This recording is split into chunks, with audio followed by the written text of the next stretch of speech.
Okay, week 14. Guess what, guys? The semester's almost over. It's basically this week and next week, and we're done. Time flies when you're having fun, right? So based off of feedback from past students, this is the third semester we've taught the course in this iteration under this style with these objectives and the service learning component.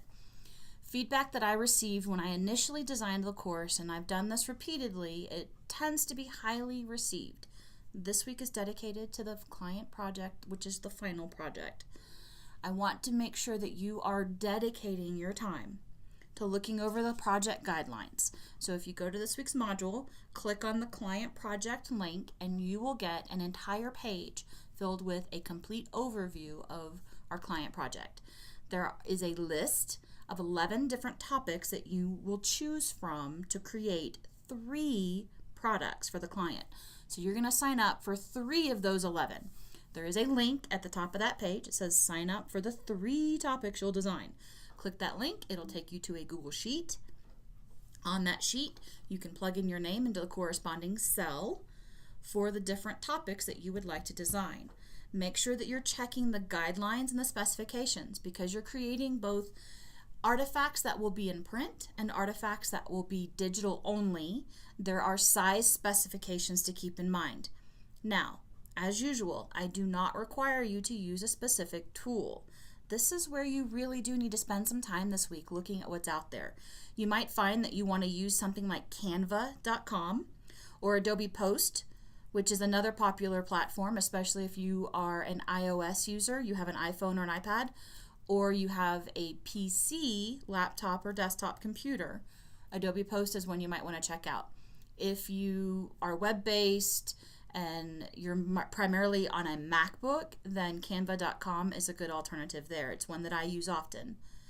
But take a look at the different design tools. If you've got some other design skills and you want to use other software, go right ahead. You don't have to request permission. But look over the guidelines, sign up for your 3 topics, and then use the open topic as a way to request feedback or critiques from your peers. Reach out to one another through email in the course shell or through the ITEC Facebook group that is students only. That's an option. But use this week to your advantage. Don't just treat it like a blow-off week.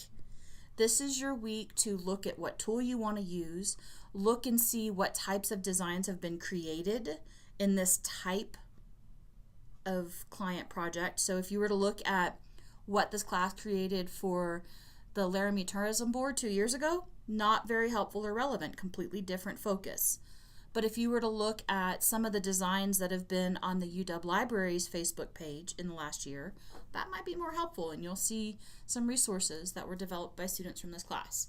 So just some things to keep in mind. This week is a final project workshop.